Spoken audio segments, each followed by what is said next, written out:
ছোট কিন্তু defence strong. কোথায় গেল বলছো? জানি না। কে কোথায় গেল? হ্যাঁ হ্যাঁ না না, মানে ইয়ে আপনার টেনিয়ারা কোথায় গেল? টেনিয়া কি মুখের ভাষা! হ্যাঁ সত্যি কি মুখের ভাষা! ওদের নিচে দাঁড় করিয়ে রেখে এসেছি সিকিউরিটি। শুনলাম শিলিগুড়িতে নাকি চোরের উপদ্রব খুব বেড়েছে। সতর্ক থাকতে হবে, চোখে চোখে রাখবি।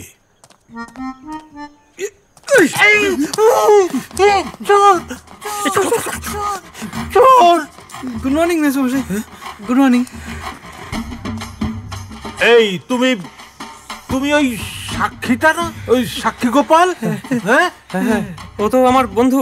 বন্ধু শাওন। শাওন শাওন তো বন্ধু তো এরকম হনুমানের মতন লাফিয়ে পড়লো কেন? হ্যাঁ কেন কেন? সব কি আমি বলবো, তুমিও কিছু বলো। বলছি বলো। আসলে ওনা তোমাকে দেখে ঠিক করে নিয়েছিল যে আর্মি জয়েন করবে। হ্যাঁ, তো তাই জন্য ট্রেনিং পারপাস এখানে থাকতে এসেছে। ও তো মানে এখন লিফট ইউজ করছে না, ওই পাইপ দিয়ে উঠছে নামছে এরকম। একদম একদম তোমার ইন্সপিরেশন। হ্যাঁ, মাননীয় অনুপ্রেরণা। অনুপ্রেরণা? হ্যাঁ, ওই মাননীয় অনুপ্রেরণা। অনুপ্রেরণা স্বাভাবিক। বুঝলে, তোমাকে ওই ইন্টার্নদের মতন না, প্রপার ট্রেনিং দিয়ে দেশ সেবার জন্য প্রস্তুত করে রাখবো। হ্যাঁ, তুমি এক কাজ করবে, তুমি ইন্টার্নদের সঙ্গে ওই গার্ড রুমে গিয়ে থাকবে, ঠিক আছে?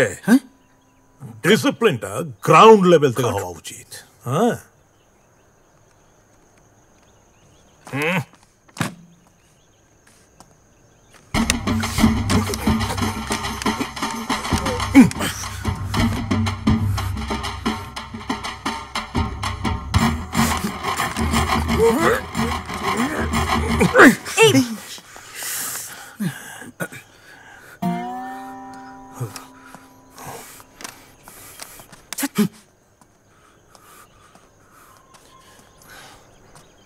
ওর মতিগতি কিন্তু আমার ঠিক ভালো লাগছে না, বুঝলে না? ওর চোখের মধ্যে কিরকম একটা টেররিস্ট ব্যাপার আছে। না মানে ও তো বন্ধু আমার। তোমাদের না কিচ্ছু হবে না। হ্যাঁ, তোমার মধ্যে পুরুষালী ব্যাপারটাই নেই। ঠিক আছে, ওর সঙ্গে তোমার একটা প্রপার ট্রেনিং দিয়ে নেবো, চিন্তা করো না, আমি আছি।